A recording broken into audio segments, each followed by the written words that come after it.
Y bueno, vamos a dar comienzo a esta disertación, Ley de Servicios de Comunicación Audiovisual, Historia, Defensa y Aplicación.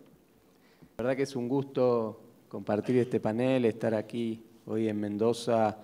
Me he levantado muy temprano y he tomado el tiempo para hacer una recorrida tanto por el canal Acequia como por la señal universitaria, el canal universitario, y la verdad que es una alegría enorme ver cómo se empiezan a plasmar algunos de los objetivos que se han trazado quienes soñaban hace años con una ley de servicio de comunicación audiovisual que permitiera justamente que estas cosas empiecen a pasar. Y empieza la charla al revés, en realidad, porque a mí me toca, como en mis funciones desde el AFCA, aplicar la ley que ellos, los compañeros que están acá presentes, han trabajado, militado, pensado, diseñado, y que hoy estamos en plena aplicación. También tenemos que dar cuenta de que es una gran batalla ganada la que se dio el año pasado en la Corte Suprema de Justicia. Allí nos ha tocado compartir con Graciana la defensa justamente de la ley ante la postura de Grupo Clarín y de los medios hegemónicos representados por el Grupo Clarín en contra de la legalidad, de la legitimidad de la ley, y a partir de allí, por supuesto, poder ahora sí hablar de que se está aplicando integralmente y la estamos aplicando integralmente. Pero también es cierto decir, y lo decíamos cuando nos lo preguntaban en la Corte, que la ley no es que no se estaba aplicando, sino que en estos 4 años se había trabajado fuerte y mucho en lo que es la aplicación de la ley, sobre todo lo que tiene que ver con el fomento, porque esta ley que tiene 2 grandes patas, por un lado la pata, digamos, si se quiere, digamos, de la regulación, de la pata, digamos, de las adecuaciones, la pata, digamos, que tiene que ver con las reglas que hay que cumplir, pero por otro lado, una enorme impronta de fomento de la comunicación audiovisual, una enorme impronta vinculada justamente con la generación y la producción de contenidos locales, las posibilidades de pensar en un cambio de paradigma de la comunicación que permita recuperar el valor de la comunicación, de lo local, de lo propio, y eso insertado, digamos, en un sistema más justo, más equilibrado de medios. Y por otro lado, digo, en el marco del fomento, otra importante iniciativa que toma el Estado, que es el desarrollo de la TDA, el desarrollo de la televisión pública, gratuita, universal, el desarrollo de la TDT y la TDA en su conjunto, que me parece que también es algo que ahora se empieza a visibilizar, pero que ha tenido años de trabajo por detrás, que ahora empieza a hacerse visible, y a cual tenemos que utilizarlo y empezar a sacarle el jugo, porque es una enorme plataforma para poder empezar a darle a los contenidos locales, a las producciones locales, por sobre todas las cosas, una posibilidad de desarrollo y de visibilidad necesaria para que esto pueda empezar a crecer y hacerse verdaderamente, empezar a tener nuevamente la posibilidad de ser algo requerido, algo querido, algo que desde el habitante de cada una de las regiones se valore lo propio y la producción local. La plataforma de la TDA tiene ese enorme potencial de poder dar una televisión de calidad, una televisión, yo diría, creo que no debe haber otra imagen de mejor calidad que la que hoy puede estar brindando la TDA, pero hoy hay que impulsarla, hay que desarrollarla y darle los contenidos locales para que esto empiece a hacerse carne. Y esto también, estamos, decíamos, a mitad del río, porque estamos justamente poniendo en marcha en muchos lugares canales, producciones, señales que empiezan a ser visibles, pero todavía falta un desarrollo importante. Y esto en paralelo con el desarrollo, digamos, y los sistemas, digamos, de cable, de los cableoperadores y las tecnologías convergentes que también hay que desarrollar, porque también tenemos que hacer el enorme esfuerzo, y esto también el Estado lo está haciendo desde el Ministerio de Planificación, la Red Federal de Fibra Óptica, todos los esfuerzos que se están haciendo por el programa Conectar Igualdad, por lograr, digamos, que la brecha digital no sea tal y que en la Argentina, digamos, que en cualquier lugar del país que uno viva pueda tener accesibilidad a las tecnologías digitales, y en esto, digamos, las tecnologías convergentes, los sistemas de cable, también tienen que ser parte, y son parte, por supuesto, de lo que está regulado por la Ley de Servicios de Comunicación Audiovisual, pero hay que trabajarlo en paralelo, digamos, con los sistemas de telecomunicaciones. Por lo tanto, pensar el desarrollo de la TDA, de la televisión digital terrestre, los sistemas de cable, los cable operadores, la accesibilidad digital, digamos, todo eso es parte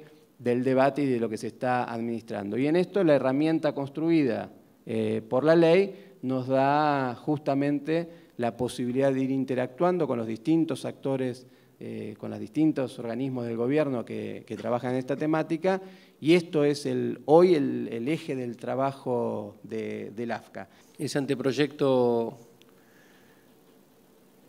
más o menos calculo yo no me acuerdo ahora, pero por febrero del año 2008 creo que fue, 2009, la presidenta, 19 de marzo, ¿no? En el Teatro Argentino de La Plata le dice a Gabriel Mariotto y en ese momento a todo el equipo que salgan a caminar el país en la creencia de que ese anteproyecto solo se podía enriquecer de esa manera, caminando y escuchando a los verdaderos a los verdaderos ciudadanos y organizaciones que estaban comprometidos con la comunicación popular y que estaban padeciendo a las corporaciones en su manera de monopolizar la comunicación. Y ahí salimos con los compañeros de una manera, casi parecíamos un circo, de esos circos itinerantes que van por todas partes. Anduvimos también por acá, en el Teatro Universitario.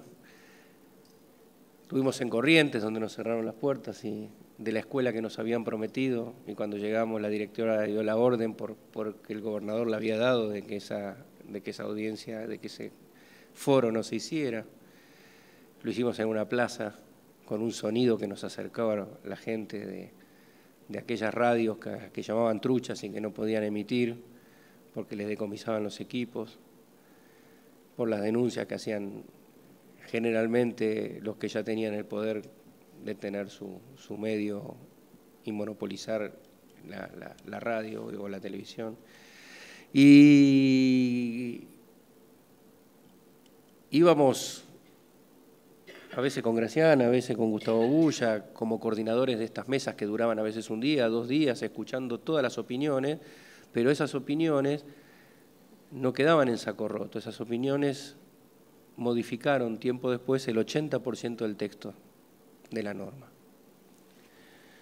Es por eso que cada vez, digo, y hubo una cosa muy interesante, que es que, creo que fue a propuesta de Damián y de Graciana, los pies de página, ¿no? ¿No fue tuya? Yo la sufrí, pero no fue mía. Él la sufrió, pero no fue suya, pero esos pies de página que explican digamos, que explican cada uno de los artículos, decían claramente quién lo había impulsado, en qué lugar había sido y por qué lo había impulsado. Entonces, es el famoso caso de C5N y Feynman hablando de la agrupación Comandante Andresito y quién es Comandante Andresito, y bueno, con un desconocimiento absoluto de lo que significa en el NEA, en Misiones, sobre todo el Comandante Andresito, el lugarteniente Artigas. Y la verdad que cuando los compañeros del Comandante Andresito encuentran que un artículo que estaba planteado de tal manera se modificó gracias a su aporte, sienten que la ley les pertenece. Y no solo ellos, sino todos aquellos que participaron y pudieron hacer un aporte que fue considerado válido y que estaba bien que así fuese, hoy sienten que esa ley les pertenece. Entonces, ese volumen político que tenía el debate de la norma hizo que llegara al Congreso de la manera en que nunca jamás una norma había llegado, al menos en nuestro país. A lo que nos trata esta reunión es el principio 12. Todos los que estamos acá estamos confortables con repetirlo. El tema es que ahora es un dogma de derechos humanos. Los monopolios y los oligopolios en la comunicación social restringen la democracia porque afectan la libertad de expresión y el derecho a la información. Los mecanismos de adjudicación de licencias deben ser equitativos y garantizar la igualdad de oportunidades. Deben haber reglas antimonopólicas. Ahora, en toda esta ensalada de mandatos había que bajar a tierra esto. Y lo que nadie soluciona es la explicación de cuando hay que poner reglas antimonopólicas, a partir de cuándo rigen. Porque siempre que se aplica una regla antimonopólica, hay alguien que va a ser perjudicado. Es mentira que la ley no afecta a intereses. Y no es por la teoría del conflicto. Es porque no hay regla antimonopólica que empiece a regir que no afecte los intereses de los que estaban en situación de monopolio o oligopolio anterior. Entonces, la gran discusión de la llamada adecuación es lo que la Comisión Interamericana nunca saldó, era cuál es el día cero. ¿Y por qué hay que poner un día cero? Y ahí viene otra parte del debate. La defensa de la libertad de expresión y el pluralismo se tiene que hacer con reglas generales de defensa de la competencia, como si fuera la industria de las heladeras, los zapatos o los coches, que la reparación al daño al bien común se hace con dinero y pago de multas. O si lo que está en juego como valor es la democracia, tenemos que buscar otro tipo de mecanismos. Entonces los relatores en el año 2007 dijeron se debe prevenir la afectación a la democracia. Y esto es otra de las cuestiones que había que blindar desde alguna parte, decir, si vamos a contar un día cero, es para prevenir los daños a la libertad de expresión y el pluralismo. No se puede esperar que venzan las licencias, porque eso además es desparejo. Esa era la solución de la minoría en la Cámara de Diputados y en el Senado. Esperemos que venzan las licencias, es la resolución de la minoría en la Corte. Esperemos que venzan las licencias y después les aplicamos las reglas antimonopólicas. Pues esto es un problema, porque hablamos al menos del 2024. En muchos casos, en los grupos más concentrados. Y si llevamos el principio a otros países, en Uruguay no vencen nunca las licencias de televisión analógica, ni de radio AM. En México es 20 más 20 renovables automáticamente, salvo que haya causa. En Chile es 25 más 25 renovables. Digo, ¿cuándo se aplica la regla antimonopólica? Para no afectar los derechos adquiridos, supuestamente, si se lo llama así. Lo que ocurre es que no hay discusión, mejor dicho, no hay derecho a la defensa de intereses monopólicos u oligopólicos frente al interés común en la medida que haya reparación. De ahí la regla de la adecuación y de ahí a que no haya, y esto lo dice la mayoría de los 6 en la Corte, no hay regla de expropiación en este caso, no hay reversión de licencias. Si hubiera reversión de licencias no habría que vender. Y eso sí sería una discusión de derechos adquiridos. Lo que garantiza la Constitución es la indemnidad económica financiera. Unidad de negocio funcionando, se desmonta. Yo sostengo, y creo que muchos estamos convencidos, que la ley es básicamente un cambio de paradigma, entre el paradigma que considera la información como un bien de intercambio, como una mercancía, como yo puedo considerar este reloj, al paradigma que considera la información como un derecho.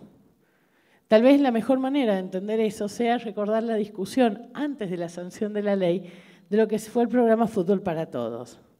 Si ustedes revisan los archivos de esa época, van a ver que hay un gerente, que era el gerente de TIC, que dice esta frase, y lo dice con absoluta ingenuidad. Dice, miren, no hay nada más democrático que el que quiera ver fútbol pague. Bueno, ese es un paradigma de la información como mercancía, como bien de intercambio, que además implica que hay sectores o porciones de la información a la cual solo se accede por determinadas situaciones de privilegio, sea la ubicación territorial, por ejemplo, acceden a más información los que viven en Capital Federal que los que viven en San Juan o en Mendoza, o tienen más posibilidad de acceder a diversas fuentes, y también por cuestiones económicas, es decir, quien puede pagar accede, quien no puede pagar no accede. Bueno, este es un paradigma, y es un paradigma que se había instaurado en el marco de una ley, con una heredada de la dictadura, con una matriz liberal y absolutamente copada por los incumplimientos, en los cuales el poder económico había avanzado por sobre la posibilidad regulatoria del Estado, si el Estado hubiese tenido alguna vocación de regular. Además, que me parece que sobre todo en los 90, que es donde se da la concentración mediática de tipo conglomerado en la Argentina, no teníamos un Estado demasiado interesado en regular, más bien estaba interesado en suicidarse, pero bueno, problema de los 90. aunque todavía los pagamos.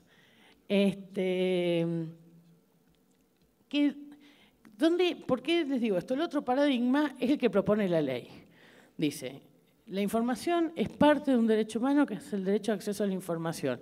Y como bien señalaba Damián, no solo es el derecho a decir aquello que se piensa o a buscar la información, sino que además debe ser entendido como el derecho colectivo del debate público que tenemos todos como sociedad. Entonces esto implica que nadie puede estar a priori excluido por ninguna causa, no solo de la posibilidad de decir, sino además de la posibilidad de participar en lo que algún juez norteamericano llamaría el robusto debate de las ideas o el robusto debate público. Y por favor no debatamos los efectos del tabaco en este momento. Es importante, ¿por qué es importante señalar este cambio de paradigma?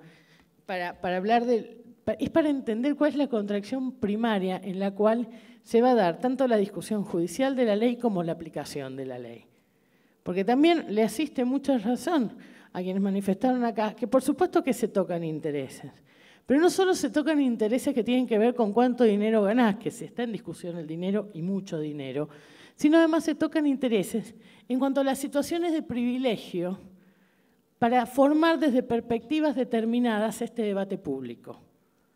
Dicho de otra manera, no solo estamos discutiendo un balance que puede dar mejor o peor año tras año, estamos discutiendo también aquellas premisas como tantas tapas voltean un presidente o como jugar a alica-alicate e instaurar un candidato en el principal distrito electoral del país. Estos modelos de comunicación, estos modelos de discurso con capacidades operacionales concretas sobre una realidad determinada, también está en discusión. No solo está en discusión el poder económico, está en discusión la posibilidad de formatear desde una perspectiva única el debate público. ¿Por qué voy a esto? Porque durante el proceso de debate de la ley se articuló un enorme dispositivo cultural y mediático a los fines de estigmatizar la ley con distintos argumentos. Algunos lo señaló muy bien Damián, es decir, no hay mejor ley que la ley no escrita, o la ley vulnera la libertad de expresión. Y también esto de que, bueno, durante 25 años impedimos que esta ley surgiera. Entonces en Wikileaks hay uno de estos mails que es brillante en cuanto a lo que significa y cómo entendían. Como hay intereses norteamericanos comprometidos en la aplicación de la ley, la embajada en un momento invita a una cena a distintos representantes de las empresas de comunicación de la Argentina. Y le preguntan a Jorge Rendo, que es uno de los directivos de Clarín, ¿qué opina de la ley? Y dice, no, ahí está Mariotto discutiéndola en Tierra del Fuego. Es decir, que es un poco lo que contaba Damián, y la verdad que estamos sorprendidos porque nunca la leímos.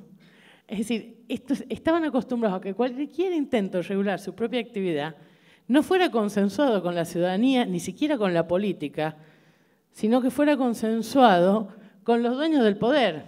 Imagínense los consensos posibles en este marco. Pero tuvimos ley, la pudimos presentar, ya fue todo un logro. Yo estoy convencida que sin el programa Fútbol para Todos esto hubiese sido casi imposible, pero creo que esta enorme iniciativa de democratizar los contenidos premium de la Argentina también demostró que algunos poderosos alguna vez podían perder una partida. Y eso le dio mucha independencia a la política, porque si no era pedirle a un montón de diputados y a un montón de senadores una suerte de inmolación pública contra un poder que durante 30 años nunca había reconocido ningún límite. Yo creo que la estatización de los derechos del fútbol no solo demostró con brutal claridad el cambio de paradigma de un contenido como mercancía a un contenido como derecho, sino que además empoderó a los sectores sociales y a la política de la posibilidad de llevar adelante un nuevo proyecto que hiciera de esto que era extraordinario el curso común de los hechos, es decir, de un sistema mediático donde los poderes estuvieran compensados. Yo empecé esta charla contándole los dos paradigmas. Si la información es una mercancía, la información es llevada adelante por organismos con fines de lucro, que quieren ganar dinero. Si la información es un derecho, la cantidad de emisores posibles se amplía mayúsculamente. Y entonces aparece lo que antes estaba prohibido, como son el sector sin fin de lucro y el sector de los medios públicos con una función específica. Y déjenme hacer un poquito brevísimo de historia para contarles esto. En la antigua ley, el Estado tenía un rol subsidiario. ¿Qué significaba esto? Que como la actividad de radiodifusión era una actividad que se hacía con fin de lucro, donde había un prestador privado, el Estado debía alegremente retirarse y dejarle la plaza al prestador privado. Ustedes dirán, bueno, esto no pasó. En esta provincia pasó. En esta provincia se trató de instalar en San Rafael una antena de Canal 7 y el dueño del único canal abierto de la zona consiguió una medida cautelar, y sí, con la jueza que todos suponemos, en virtud de la cual se decía, ya hay un prestador privado, el Estado no tiene... Costa, fue Costa, es verdad, pobre pura, una vez en la vida era culpable del crimen. Bueno, le hemos dado la oportunidad de la inocencia, que es una rara experiencia para la señora. El juez federal de San Rafael estableció que, como ya había un prestador privado, el Estado no tenía nada que hacer. Bueno, ese es un paradigma, ¿no?, de que son los medios de comunicación públicos. El otro paradigma es el que plantea la ley. Si la información es un derecho y no puede haber nadie que a priori esté excluido de la información, entonces significa que hay una entidad que tiene que garantizarle a todos el estándar mínimo de acceso a la información. Porque los derechos no se reconocen en norma, los derechos se exigen, se reclaman y el Estado, que es esta entidad, es quien debe garantizarla. Y de ahí el sistema, la importancia crucial que tiene el sistema de medios públicos en este país desde el dictado de la Ley 26.522. Porque es el garante, ni más ni menos, que el derecho de garantizar el acceso a la información a todos los habitantes del país. www.azca.gov.ar